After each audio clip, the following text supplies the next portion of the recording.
Olá, meus amigos, tudo bom? Como é que vocês estão? Vamos lá dar continuidade ao nosso estudo dos crimes contra a dignidade sexual. Meus queridos, na aula passada nós finalizamos o crime de estupro e, dando continuidade à sequência do Código Penal, nós vamos estudar agora o crime de violação sexual mediante fraude. Esse crime, ele é denominado, e muitas vezes cai em prova com essa nomenclatura, ele é chamado também de estelionato sexual. Então veja, o que acontece? O agente ele vai se utilizar de um mecanismo, de um artifício ou de um ardil para obter da vítima de forma consentida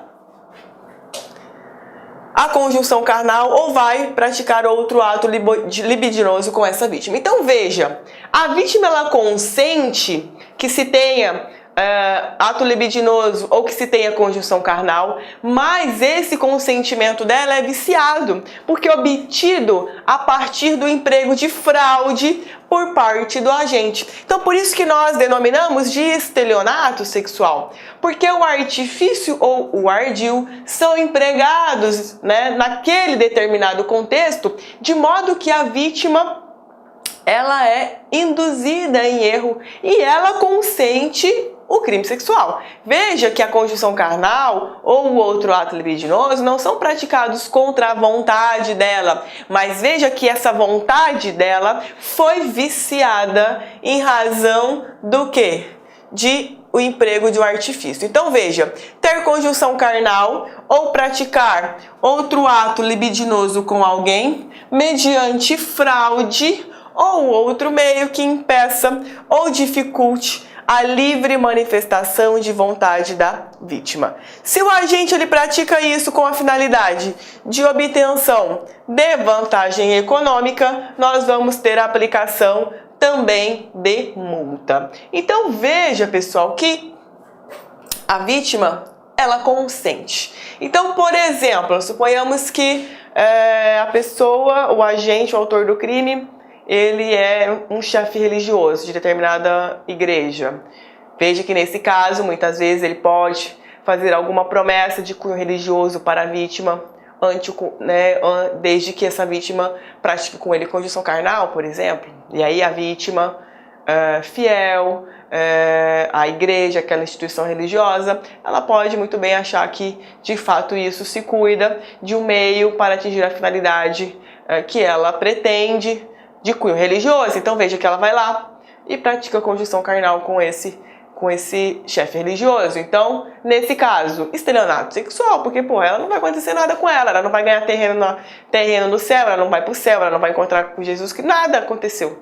Nada daquilo que ela pretendia a partir da relação sexual com o chefe religioso, da forma como ele disse que iria acontecer, aconteceu. Então veja que o consentimento dela foi viciado, porque é embasado em alguma coisa, em um mecanismo, em um artifício que foi empregado pelo chefe religioso, ok? Então veja que somente mediante o emprego desse artifício é que o agente vai conseguir ter a conjunção carnal ou praticar qualquer ato libidinoso diverso da conjunção carnal.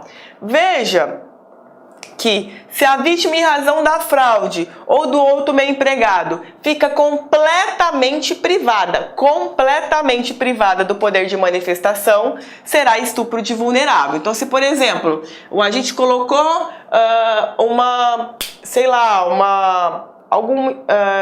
algum produto de natureza psicotrópica na bebida da vítima, e aí a vítima ficou completamente privada do poder de manifestação da vontade, aí é estupro de vulnerável que nós vamos estudar.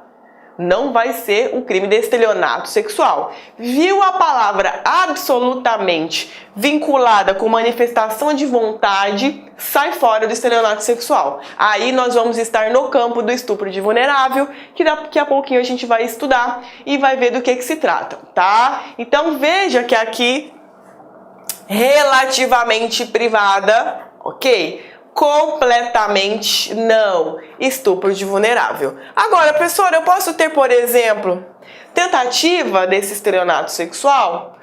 qual é a pergunta que nós temos que fazer na hora? É crime? É crime plurissubsistente? Ou seja, eu posso fracionar esses atos executórios? Posso. Então, se é crime plurissubsistente, admite tentativa. Todo crime que é plurissubsistente, ou seja, todo crime cujo ato executório pode ser fracionado em várias etapas, é cabível forma tentada, ok? Então, do mesmo modo, também o estelionato sexual. Com relação à forma culposa, cabe? Não cabe modalidade culposa de estelionato sexual. Por quê, professora? Ausência de previsão legal, né? Então, nos crimes culposos, nós sempre vamos trabalhar com aquilo que se denomina tipologia culposa, ou seja, é necessário que dentro da estrutura do tipo penal esteja distribuída num dos seus parágrafos a previsão da modalidade culposa, o que não acontece aqui no crime de estelionato sexual e do mesmo modo também não aconteceu no crime de estupro da aula passada, ok? Então não cabe modalidade culposa, cabe tentativa e esse crime, quando ele é cobrado em prova, é denominado também de estelionato sexual.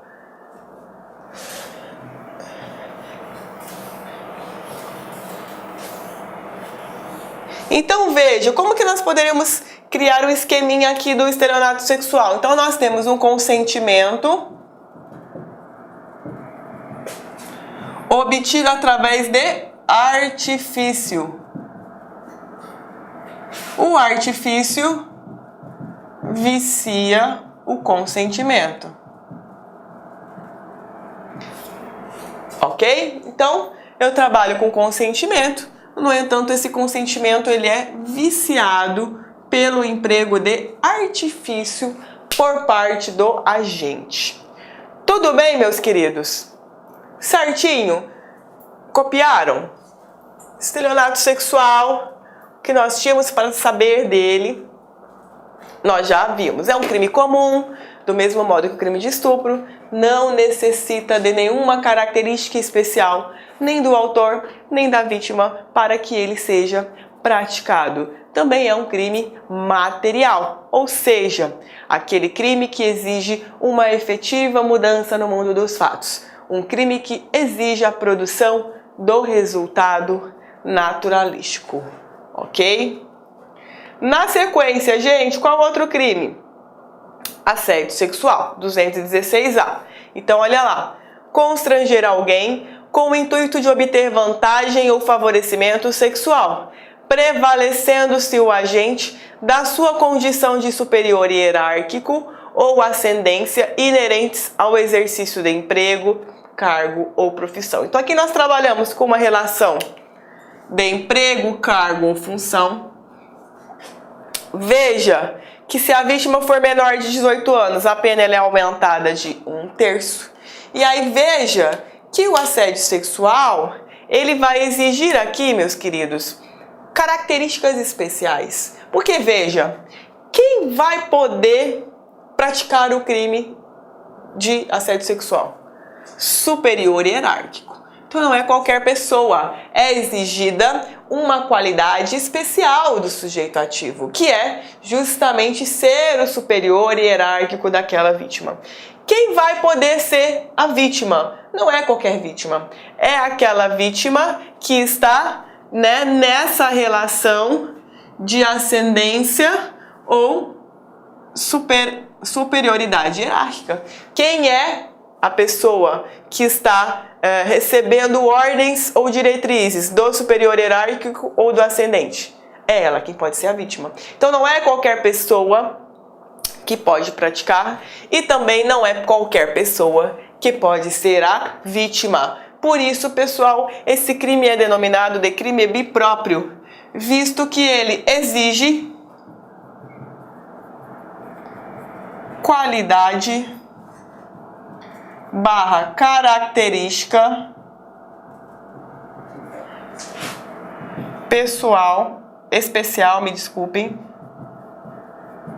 especial do autor e da vítima. Ok? Crime bipróprio. Tanto qualidade especial para o autor, sujeito ativo, quanto qualidade especial para a vítima, sujeito passivo. Veja, trouxe um conceitinho para vocês. O assédio sexual é a insistência inoportuna de alguém em posição de privilégio, que usa dessa vantagem, desse privilégio, para obter favores sexuais do subalterno. Necessariamente nós temos o quê? A pessoa que exerce a ascendência. E necessariamente nós temos o quê? A pessoa subordinada ou subalterna. Por isso a denominação de crime bipróprio. Tudo bem, gente? Certinho? Na sequência, tá? O que mais que você tem de interessante, professora, para que eu saiba desse crime? Se acontecer mediante emprego de violência. Então veja a nossa descrição lá. Constranger alguém com o intuito de obter vantagem ou favorecimento sexual. Veja, se eu quero obter vantagem sexual, eu quero ou ter conjunção carnal ou praticar outro ato libidinoso, certo? Favorecimento sexual, o que é isso? Embora eu não queira obter para mim essa vantagem sexual, eu quero que alguém seja favorecido. Quando eu favoreço alguém, significa que eu quero ajudar alguém. Então eu vou empregar esse assédio sexual para poder fazer o quê? Para que a vítima pratique algo, ofereça essa vantagem sexual para determinada pessoa. Então eu posso ou praticar o crime para mim mesma, ou praticar o crime visando a favorecer uma terceira pessoa. Então veja que nesse caso, se porventura essa vantagem for obtida através do emprego de violência ou grave ameaça, nós não estamos nesse crime mais. Nós vamos estar onde? 213. Porque veja, conduta violenta é constrangimento. Emprego de violência é uma das formas pelas quais se reveste a figura do constrangimento. Então, se eu empreguei violência para a obtenção dessa vantagem sexual, veja que, na verdade, aí nós já estaremos dentro do crime de estupro, ok? Então já vi cair isso em prova em que a pessoa, mulher, ela era empregada do patrão, no entanto, o patrão teve conjunção carnal mediante emprego de violência. E aí dentro das assertivas era justamente estupro ou assédio. E muitos candidatos marcaram assédio. Não, falso. Empregou violência, empregou grave ameaça. Não estamos mais no campo do assédio, tá? Estaremos dentro do crime de estupro, tá? Cabe modalidade culposa? Não, não cabe modalidade culposa.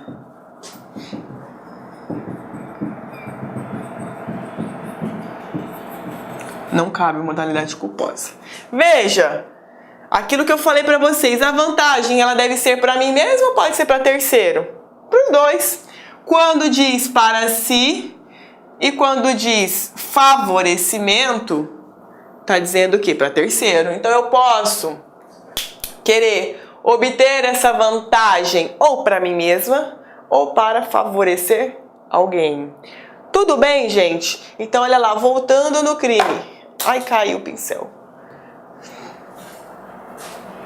Voltando no crime.